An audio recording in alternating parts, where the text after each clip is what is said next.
delle borse, realizzato in collaborazione con il Sussidiario. Radio Libertà, in collaborazione con il Sussidiario TV, presenta la chiusura delle borse di oggi.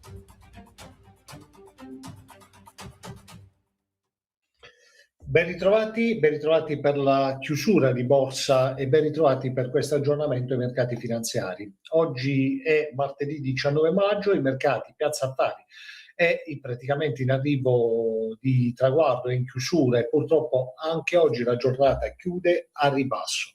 Meno 0,52 l'indice di Piazza Affari, c'è una resistenza importante che non ha permesso all'indice di superare di tornare sulla positività e quindi di superare la negatività.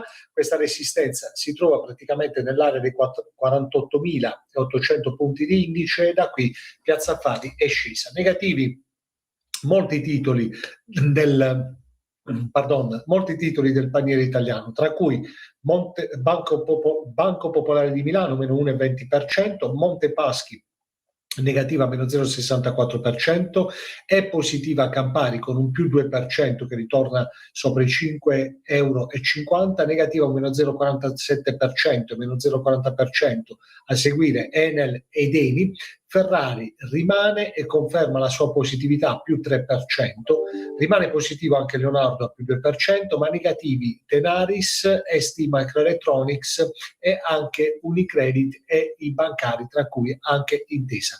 Quindi un nulla di fatto per Piazza Affari che tentava un ritorno verso l'alto. Sono negative anche le valute, tra cui l'euro che ritorna sul supporto di 1,16, recupera leggermente il British Pound visto che c'è crisi politica in Inghilterra, ma purtroppo non riesce a recuperare prontamente tutto il terreno perso nei giorni scorsi e quindi rimane comunque negativo. Negativo anche il futures sull'argento a $74 per oncia, meno 4%.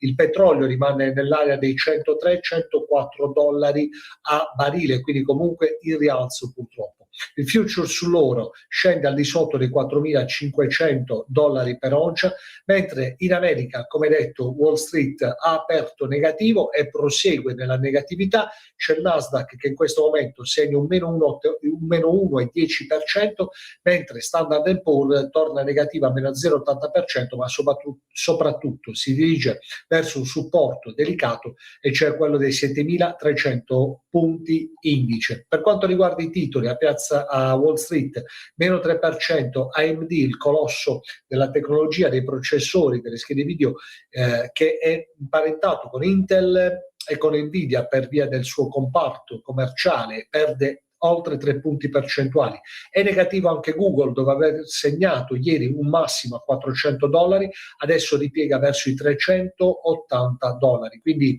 meno 2%. Meno 3% anche Amazon, che ritorna a $256 per azione. È positivo invece Microsoft sulla parità, ma positivo perché? Perché rimane comunque sopra i $420.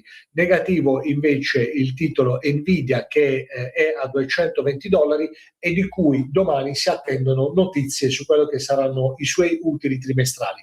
Inoltre domani è una giornata importante perché ci sarà l'incontro con il FOMC e ovviamente l'organismo di controllo monetario, quindi la politica monetaria della Fed si incontra domani e per la prima volta ci sarà il nuovo presidente della Fed, Walsh. Quindi appuntamento domani per i mercati finanziari. Buona serata.